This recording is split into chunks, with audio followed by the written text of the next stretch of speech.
Olá, seja bem-vindo a mais um podcast Fé e Vida, esse podcast da Primeira Igreja Batista de Balsas. E hoje um episódio muito especial para nós, o nosso episódio de número 50. Então a gente está muito feliz pelo que a gente já conseguiu ao longo desse tempo construir, cada episódio que a gente passou, cada formato que a gente utilizou. A gente queria agradecer muito ao nosso Deus pelo privilégio da gente poder fazer isso. E agradecer a você que ao longo dessa caminhada tem nos acompanhado aqui. E a nossa expectativa, como a gente sempre fala, é que de alguma forma esse conteúdo chegue até você. E a gente orava agora há pouco também por isso, que ele transforme sua mente, seu coração, faça você fazer reflexões honestas acerca dos assuntos e principalmente da palavra de Deus. Para essa série que está iniciando agora, a gente vai fazer algo que a gente ainda não fez até então, que é pensar sobre um livro específico da Bíblia, e a gente escolheu para essa série o livro de Ruth. E eu estou aqui hoje com o pastor Juscelino, nosso pastor da Primeira Igreja Batista aqui em Balsas, e a gente vai conversar um pouco sobre esse episódio, mas antes, nessas considerações iniciais, trazer o pastor no episódio número 50 para nós é uma felicidade. Então, seja bem-vindo, pastor. E nem você não precisa se apresentar, mas faça suas considerações iniciais. A minha palavra inicial é de gratidão a Deus por poder estar aqui, né, e aproveitar esse tempo meditando naquilo que de fato é tão importante para a nossa vida, que é a respeito de Deus, do projeto dele para a nossa vida e de como ele vai agir na nossa vida para que isso venha a acontecer, né? Sim, sim. Bom, e aí já vamos de cara aqui já pensar sobre o livro de Ruth, né? Esse que é um livro muito especial, assim, para dentro do plano de Deus, assim, do projeto de Deus para a humanidade, né? E quando eu comecei a olhar o livro de Ruth, pensando aqui na nossa série, uma das coisas que acontecem por vezes, acredito que com todos nós, é que a gente fica muitas vezes presos ao que está acontecendo naquele momento da nossa vida, né? E poucas vezes a gente para olhar a nossa vida como Deus dirigindo ela num plano mais completo, né? Deus está agindo naquele momento especificamente, mas aquilo faz parte do controle de Deus da nossa vida como um todo, né?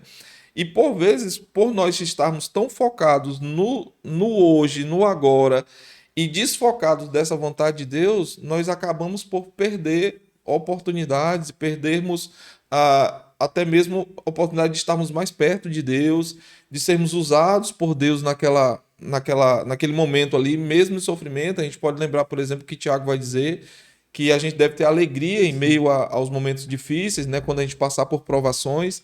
E o livro de Ruth, ele é meio que como é que eu posso falar? Duas coisas, elas vão caminhando juntas, né? A gente vai vendo o sofrimento, a gente vai vendo ali o resgate, o cuidado de Deus, a provisão de Deus na vida dos envolvidos ali, né? Então, como um plano de fundo e até uma frase para nortear, né, essa nossa conversa aqui nos 4 episódios, nós pensamos que Ruth é esperança e redenção em tempos, em dias, em momentos escuros da nossa vida, né? É evidente que os momentos escuros, eles acontecem na nossa vida, né? Talvez nós não estejamos passando por ele hoje, mas ou já passamos ou passaremos. E isso tem uma série de implicações, né? Nós ainda não estamos no céu, no mundo nós teremos aflições e tal. Mas pensando inicialmente sobre o livro de Ruth, ainda nesse plano mais macro, assim, o que você poderia dizer inicialmente, como foi, quem sabe, olhar para o livro de Ruth, pensando no podcast, né? Às vezes a gente pensa ou na devocional pessoal ou numa mensagem para a gente pregar, né? Mas pensando num podcast, assim, como o livro de Ruth, qual foram as impressões iniciais, vamos dizer assim? Então, geralmente quando lemos o livro de Ruth, é uma palavra direcionada e a gente faz o aproveitamento dessa palavra no sentido de encontro de casais, quando Ruth ousadamente mostra de forma verbal para sua sogra a sua disposição de abandonar o povo, de abandonar a família, de abandonar a sua região, abandonar tudo e seguir resoluta a, a, a cidade de Belém e ali, né, servir o Deus vivo, né? Uhum. Outra coisa que a gente observa muito é a questão do fundo histórico, né? Porque Ruth visivelmente é um livro para mostrar a genealogia de Davi. Sim. Né? E como a Bíblia é impressionante, porque é uma demonstração de graça tremenda nesse livro. Sim. Porque de onde veio a origem de Davi? De uma moabita. Sim. Né? Um povo que foi opositor do povo escolhido de Deus, Sim. que tentou, através do culto a Baal, a Nirode, e a outros deuses mais, né? Engendrar o povo de Deus e desencaminhá-los. Né? Sim. E a gente vê Deus resgatando Ruth e trazendo a linhagem de Davi através de uma pessoa que, aos olhos humanos, seria uma pessoa que seria rejeitada. Né?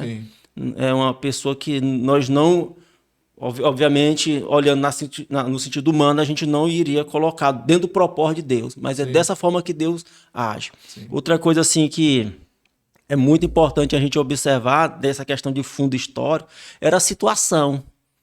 Porque o problema não era o problema de uma família, não era o problema de um grupo social, era o problema da nação como todo. Apesar deles ainda não terem esse sentimento de pertencimento, cada um ficava muito na questão tribal, né? Mas a situação que eles viviam era um resultado do pecado constante de desobediência, porque por vezes, a gente vê isso muito claro na palavra de Deus, a disciplina que Deus usava com o seu povo era fome, era guerra, era peste e outras situações mais calamitosas para que o povo pudesse cobrar a esperança no sentido de voltar os olhos para Deus e tal. Ou a consciência, né? Ou a consciência, né? Sim. Só que na pessoa de Amilec, agora falou o nome? Elimeleque, né? Na pessoa dele nós vemos assim uma tentativa de fugir da situação. Sim. Né? Ao invés de encarar o problema, nós vemos ele fugindo daquela situação para buscar ali uma solução que lhe fosse agradável, que fosse boa para a sua família. É legítimo? É, claro, mas a gente sabe que essas decisões nossas, essas escolhas nossas, esse rumo que nós tomamos, quando não são sob a orientação de Deus, por vezes a gente fica em situações muito difíceis. E a gente já pode entrar mesmo, porque o livro começa assim, né? Sim. O livro, as primeiras palavras ali é que houve fome, né? Então havia uma situação real, uma situação que mexia com você falou, com a família de Elimeleque, porque eles são esse assunto, né, do livro, mas com toda uma nação. E Elimeleque então decide, olhando pelos olhos, vamos dizer assim, da barriga, esse olhar mais humano, né, esse olhar, quem sabe, imediatista por vezes, né, decide tomar uma decisão. E se a gente pudesse já fazer um parêntese, já pensar nas nossas decisões como cabeça, como marido, né, pai, elas influenciam diretamente não só a minha vida, como a vida dos meus, né? Sim. No caso de Elimeleque, a gente vê que a decisão dele trouxe resultados para toda a família. Mas em outros casos, na Bíblia, a gente vai ver também que a omissão também faz isso, né? Então, seja a ação deliberada, como por vezes o ato de achar que não, eu vou ficar na minha aqui, eu vou ficar quietinho aqui, essa omissão também trazem prejuízo, né? Então ele olha com esses olhos e a gente vê, o texto não traz tantos detalhes quanto a isso, mas da forma como a gente tem a escrita, dá a impressão de que Elimeleque não consulta Deus, não pergunta ao Senhor se aquela decisão era a decisão mais assertiva de se fazer. A impressão, né, que temos é essa. Apesar do nome dele ter um significado muito interessante. Sim. Meu Deus é rei. Sim. Num período onde não havia rei em Israel. Sim. Numa situação de circunstâncias de abandono daquilo que de fato era o culto ao Senhor, a adoração. Aí nós vemos ele simplesmente, a impressão que temos é que ele olhou para uma terra Assim, ali está melhor. Sim. Só que esse problema, Wellington, esse problema de nós fugirmos de uma realidade por conta da situação que nós estamos vivendo, é uma situação, é algo que a gente vê se repetindo muitas vezes na Bíblia. Sim. Por exemplo, Abraão. Em determinado momento, Abraão, na terra onde ele estava, teve fome. Para onde ele foi? Para o Egito. Uhum. E lá nós sabemos o que aconteceu, a situação que aconteceu. Se não fosse a boa mão de Deus para cuidar, para zelar, para protegê-lo E prover, né? e provê-lo, certamente se desmancharia ali completamente a sua família e ele sumiria na história. Uhum. Mas nós somos muito inclinados a fugir dos problemas, a olhar para a situação e, ao invés de clamar a Deus e ajustar a nossa vida à vontade de Deus por estratégia, a gente tem uma inclinação sempre para fugir. Alguém disse uma frase assim que eu acho ela muito pertinente. Quando o vento vem contra as velas da sua vida, o ideal é você ajustá-las. É no sentido de, ao invés de você tentar ficar fugindo, você aproveitar o máximo possível e continuar avançando, continuar indo adiante. Sim, sim.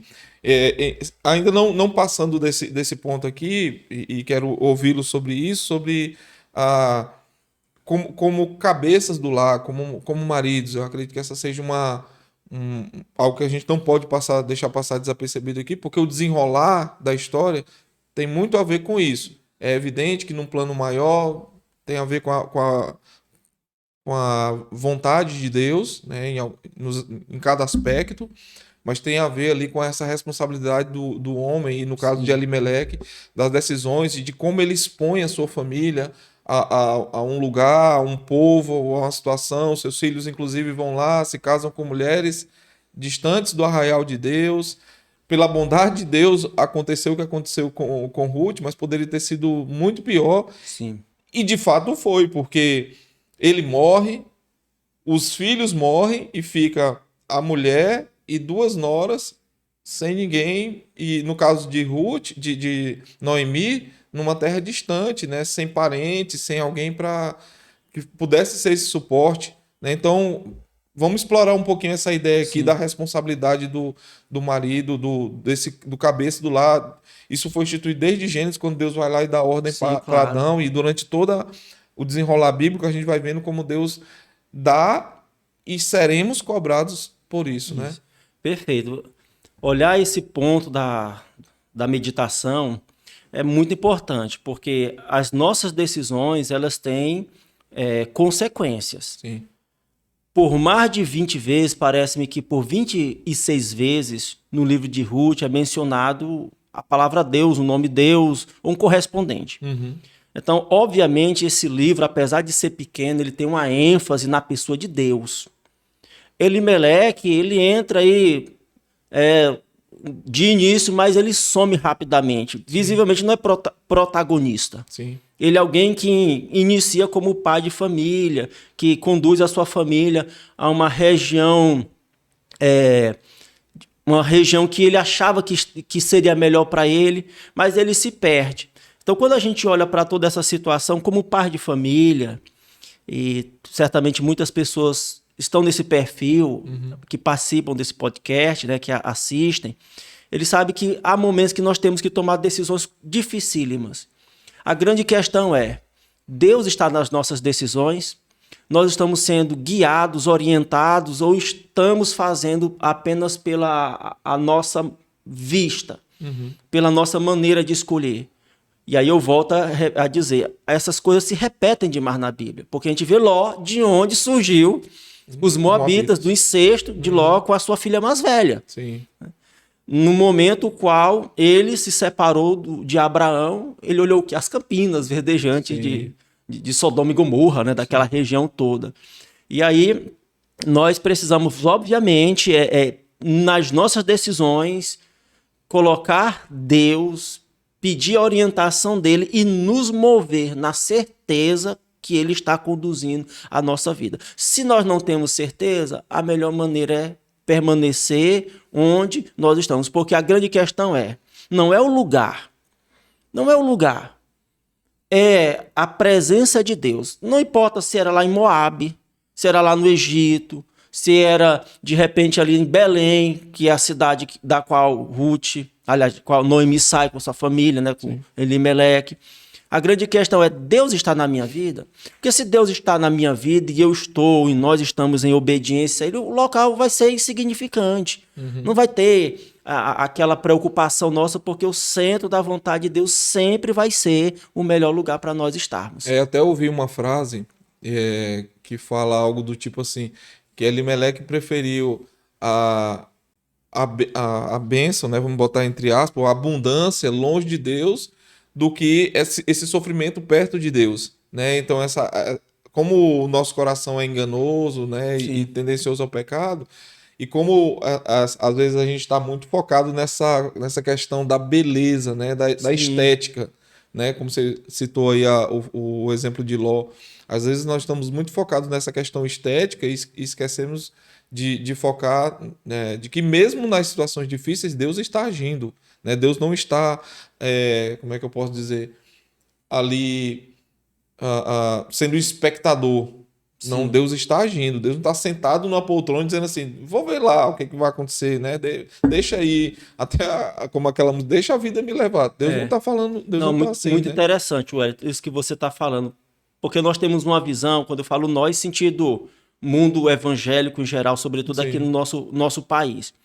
Nós temos a noção de que Deus só está operando quando as coisas estão bem. Sim.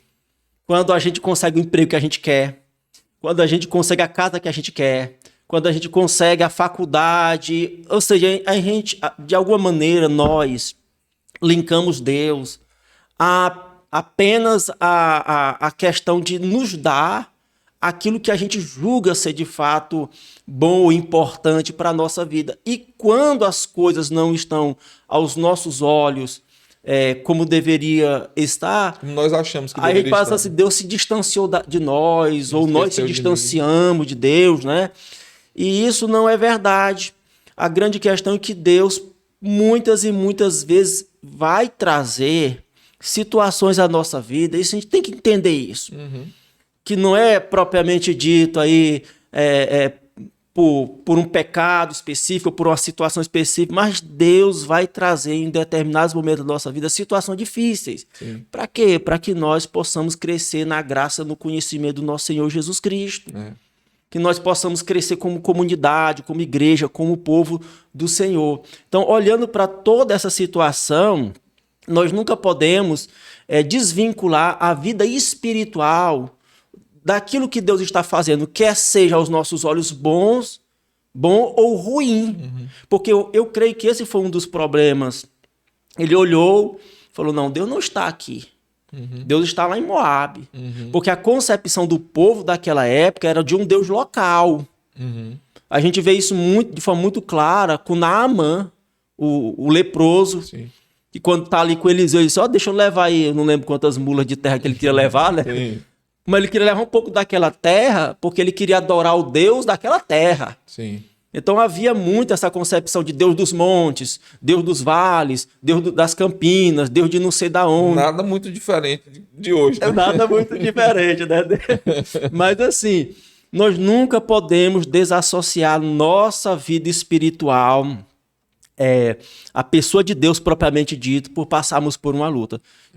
Muitas vezes, nas horas das lutas, é a hora que Deus está mais agindo, é a hora que a gente mais ora, é a hora que a gente mais derrama lágrimas, ele bota tá a boca no pó. Pra perto dele, né? Ele tá nos então, atraindo. assim, eu creio que essa é uma forma de muitas outras, de Deus mostrar a sua grandeza, a sua soberania, e no final, a sua bondade, a sua misericórdia sobre a nossa vida. Amém, amém.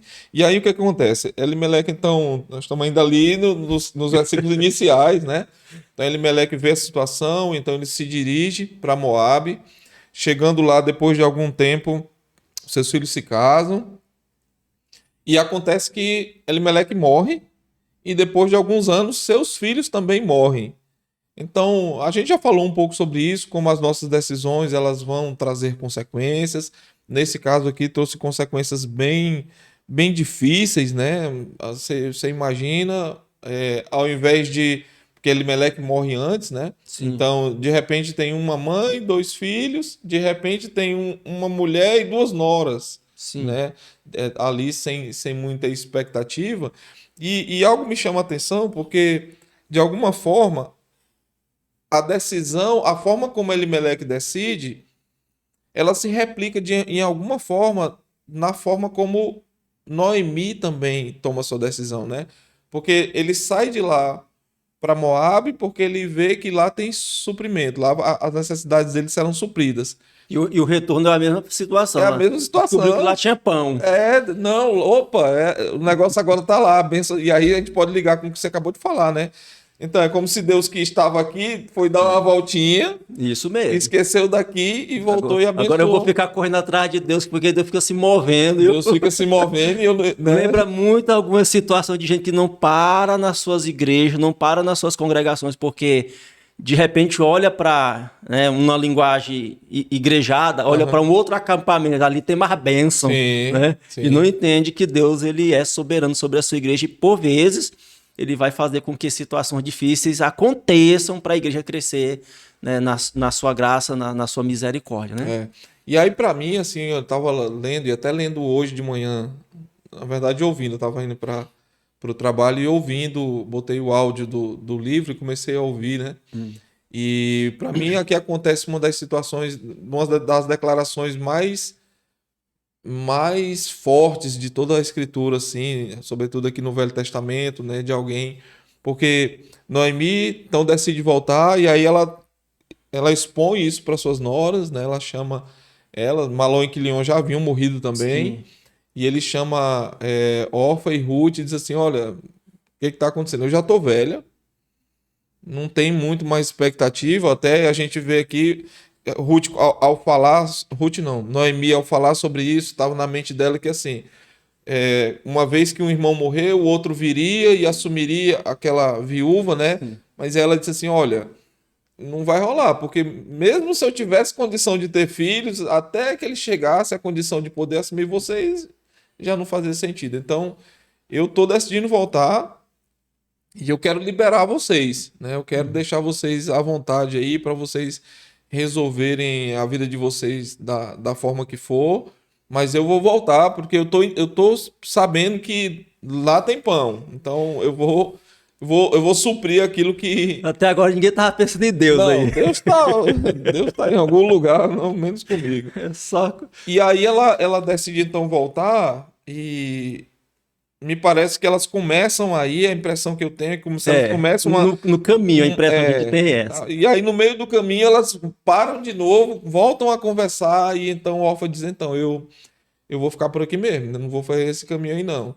E então Ruth vira para Noemi e ela faz essa declaração dizendo assim, eu vou. Teu Deus será meu Deus, É uma teu expressão povo muito, será meu muito linda, viu? povo, para onde você for eu vou, onde você for enterrado eu serei. É uma expressão muito Forte, muito assim. forte e a gente conversava ontem sobre isso, né? Dessa questão de amizade e de honestidade, de uma ligação profunda. Isso E a mesmo. gente vê aqui Ruth assumindo esse papel junto a Noemi, que é muito significativo, né? E como eu não sei você, mas eu acredito que a gente está na mesma página aí de achar que faltam muitas Ruths, assim, em vários aspectos aqui, mas nesse aspecto aqui, Ah, né, de convicções companheirismo, e né, estar próximo da outra pessoa, amizade verdadeira. eu acredito até olhando para o momento atual da nossa igreja, por tudo que a gente está planejando e orando e preparando para fazer, eu acredito que seja um ponto onde a gente também precisa dar uma pausa aqui, né, para perceber como a Ruth estava disposta a ir a fazer o que precisasse ser feito, porque ela queria colaborar, cooperar com sua nora ali, vamos chamar com sua irmã em Cristo, né? Sim, Ela isso. estava disposta a fazer o que fosse capaz. Eu acho que esse é um encorajamento muito grande para nós como povo de Deus, Perfeito. como igreja, de fazermos sacrifícios. Porque você imagina do ponto de vista de Ruth, não era algo tão simples assim. Porque se ela imagina, bom, Noemi está voltando, mas de alguma forma ela está voltando para a família dela, Claro. né? ela deve ser amparada ali de alguma forma, ela deve ser cuidada. Mas eu sou a nora que A estrangeira, estrangeira, e de né? um povo que era, Mal aos olhos do, visto, do né? Israel em geral, era um povo opositor, né? Sim. Então, acho que vale a pena a gente explorar um pouquinho isso Sim. aqui e Eu acho, encorajar acho mesmo. muito interessante essa sua palavra, Wellington, porque nos mostra a importância da amizade verdadeira, da lealdade para com Sim. aquelas pessoas que confiaram na gente, mostra o apreço, o carinho, a consideração e, sobretudo, o desejo de ajudar nas horas difíceis. Porque, sim, Noemi estava voltando para a sua família, mas ela estava voltando completamente diferente daquilo que ela foi. Sim. Ela estava voltando agora viúva, estava voltando dentro de uma perspectiva de Israel, como uma pessoa que tinha fugido de uma situação e agora estava com a cara mais limpa do mundo, dizendo aqui tá bom, né? Uhum. E ela disse assim, não, eu vou acompanhar você com essa expressão que você acabou de citar, né? E chega até a dizer, onde você for sepultado, eu também vou ser. Sim. De forma muito simples, ela estava dizendo assim, eu vou até a Eu morte. estou com você. Né? E até onde a gente está disposto a ir com o nosso discipulado, Sim. até onde nós estamos dispostos, o que nós estamos dispostos a sacrificar. Porque às vezes, Wellington, nós não sacrificamos nem o cafezinho. Sim. No sentido, não, eu tenho um cafezinho para tomar ali, mas a gente tem um relacionamento discipulador com alguém marcado e a gente já fica naquele conflito de agente. Quais são as nossas prioridades? O que de fato nós queremos? Como é que é a nossa vida nesse sentido de estar próximo, de sermos pessoas abençoáveis, né? Sim. Pessoas que são instrumentos nas mãos de Deus. Aproveitando tudo isso que você está mencionando aqui, que nós estamos conversando, a gente olha para... Eu acho estranho a maneira como Noemi se dirigiu às suas noras. Uhum. Porque quando eu leio ali, eu fico pensando em alguém que não queria que as noras acompanhassem.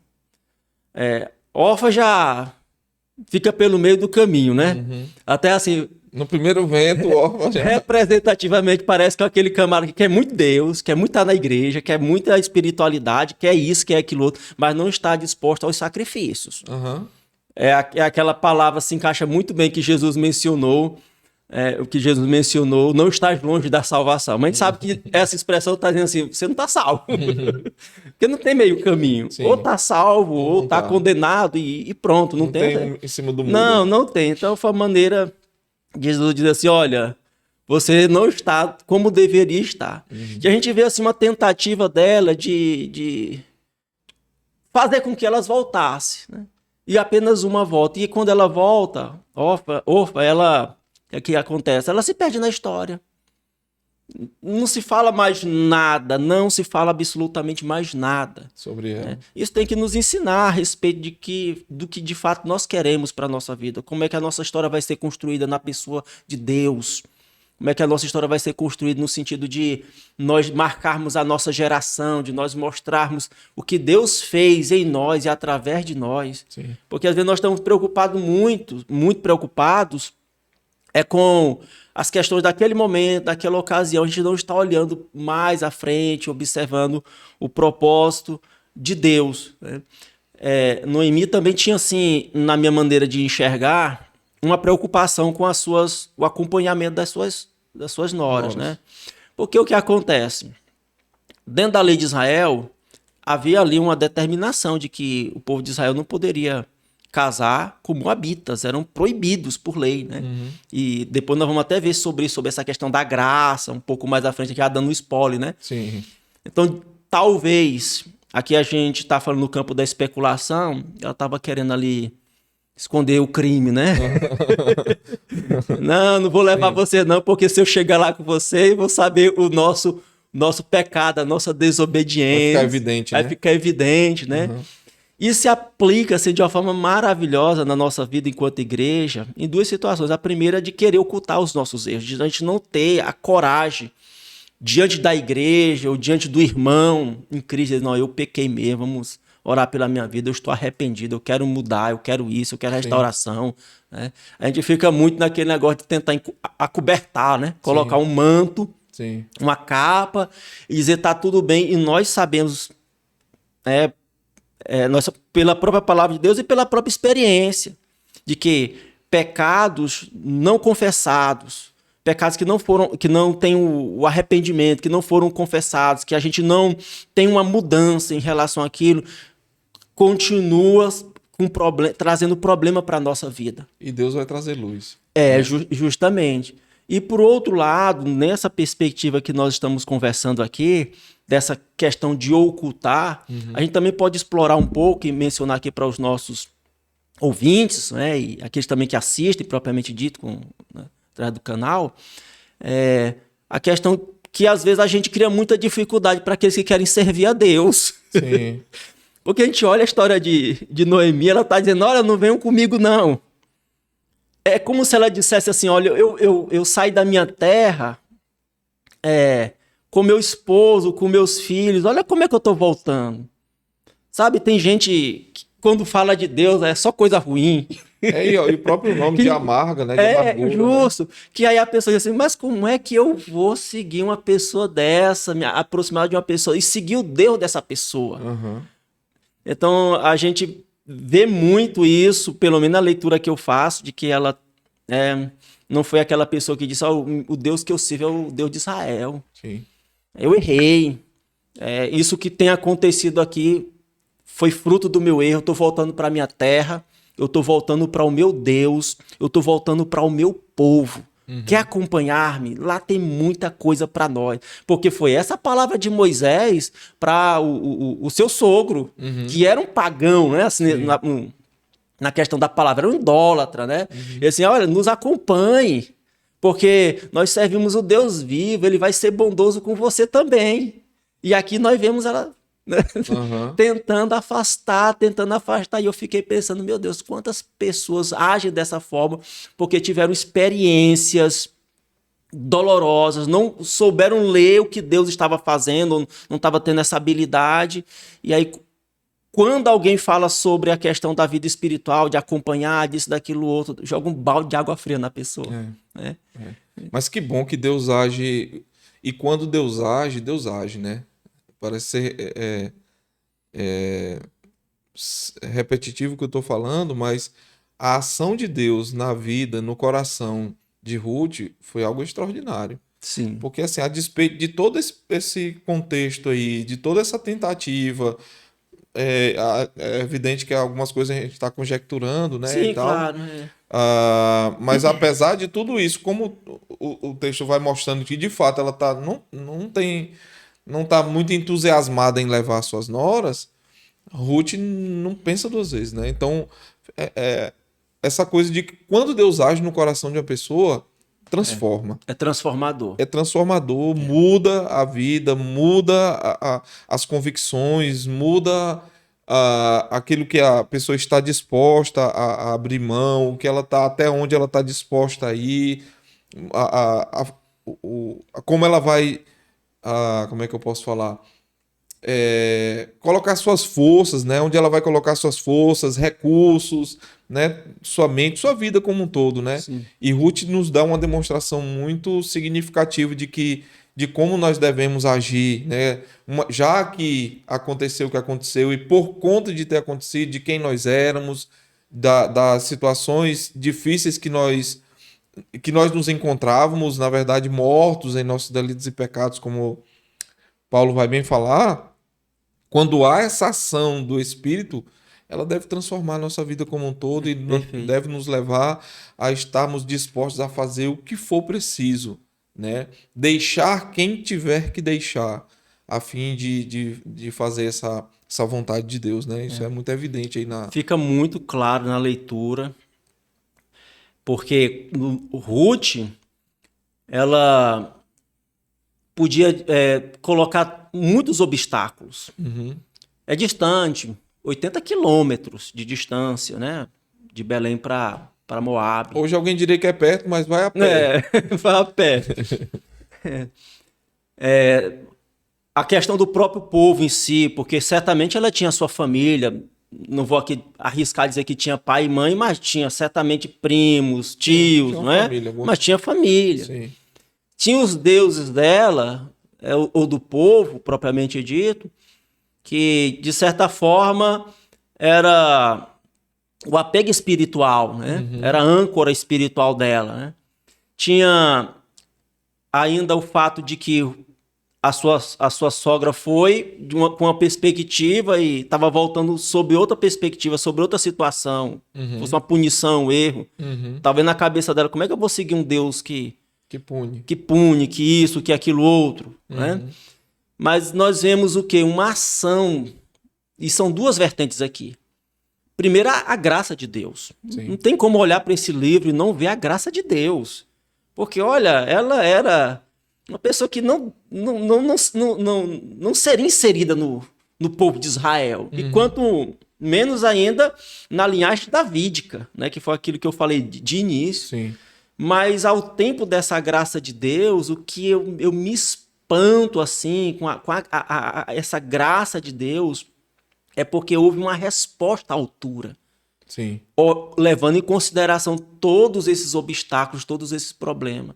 E isso frisa muito o que você está dizendo, Wellington, que o Senhor, quando Ele vem com a sua graça, há uma resposta. Sim. O nosso coração, ele é inclinado a obedecer a Deus e não está, como é que diz assim, preso a um amigo, a um parente, a um fulano, a um beltrano, a uma situação. Não.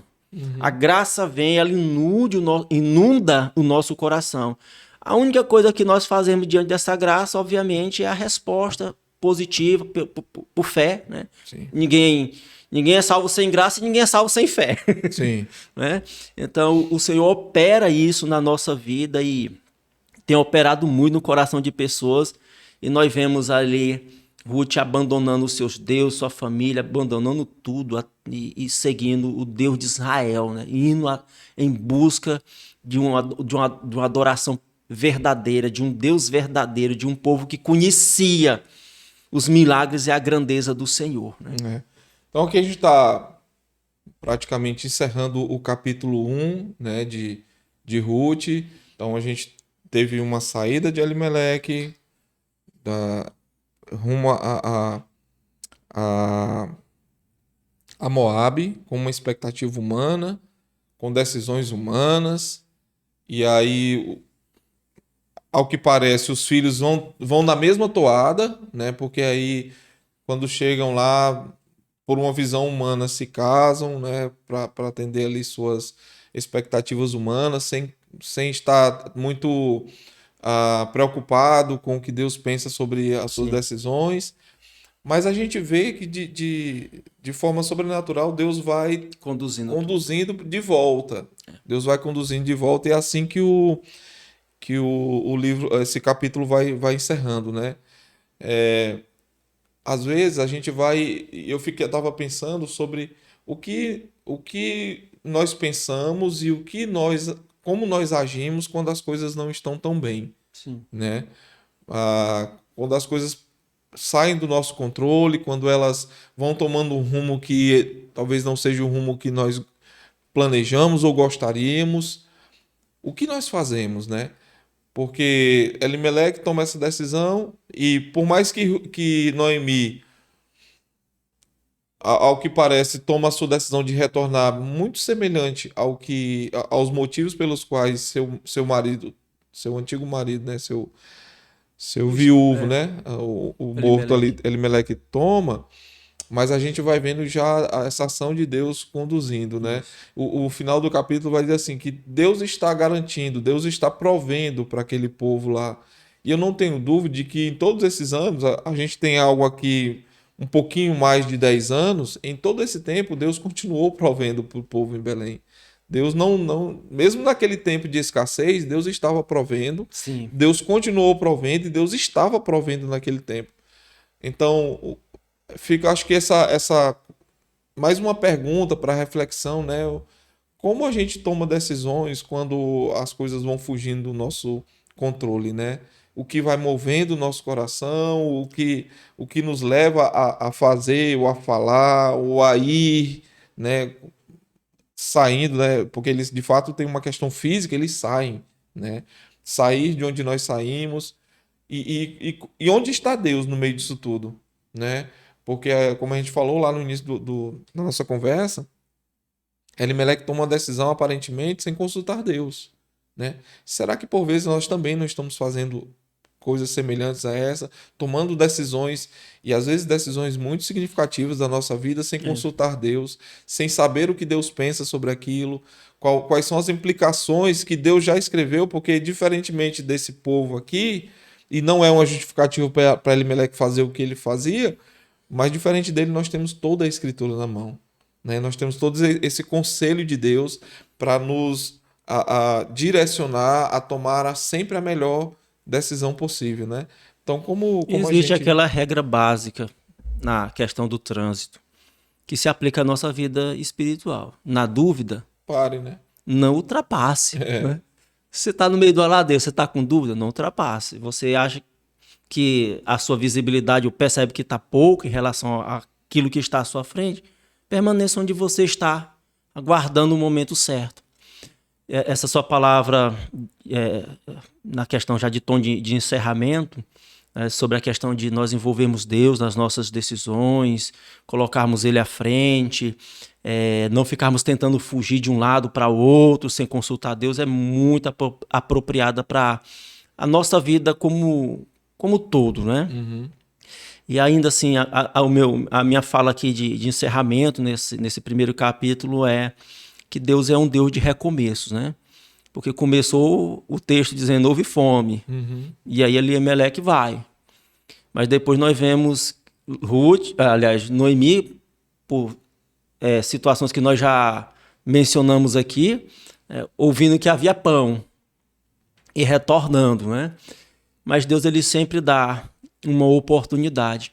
Eu fico pensando quantas oportunidades Deus nos dá para nós voltarmos atrás, para nós reconhecermos o nosso erro, para nós nos aproximar dele e termos a nossa vida, a nossa família, a comunhão, tudo restaurado para a glória dele, né? Então eu acredito que uma forma da minha palavra de encerramento é essa, é retorno ao Senhor. Talvez alguém esteja ouvindo hoje esse podcast, já falhou por vezes em várias situações, até distintas desse ponto que nós estamos abordando aqui. Mas esse é um modelo, aliás, é um exemplo, um de tantos outros. E Deus sempre espera o retorno daqueles que de fato estão saindo da sua presença, buscando isso, buscando aquilo outro. Então, minha palavra final é nesse sentido, de retorno ao Senhor. Muito bom. Então, para você que esteve conosco nesse episódio, né, a gente quer agradecer a você e convidar você a continuar conosco. A gente ainda tem uma caminhada boa aí nos próximos capítulos, então convidar você a participar e no final desse capítulo tem algo que ele é muito significativo, né? Nós acabamos de mencionar sobre isso. Deus proveu, né? E Deus provê o que nós precisamos. Então não sei como o texto lhe encontra, não sei como a conversa lhe encontra, mas saiba de que Deus provê e Deus é o Deus de fato dos recomeços. E que bom que Deus não nos trata como nós merecemos, né? E mesmo que você esteja passando por uma situação difícil, assim como Noemi passou, Deus está disposto e atento, né? Deus está com as mãos abertas para atender você. Então, fica essa nossa palavra final, convidando você a assistir, comentar, compartilhar e estar conosco no nosso próximo episódio. Deus abençoe e até lá.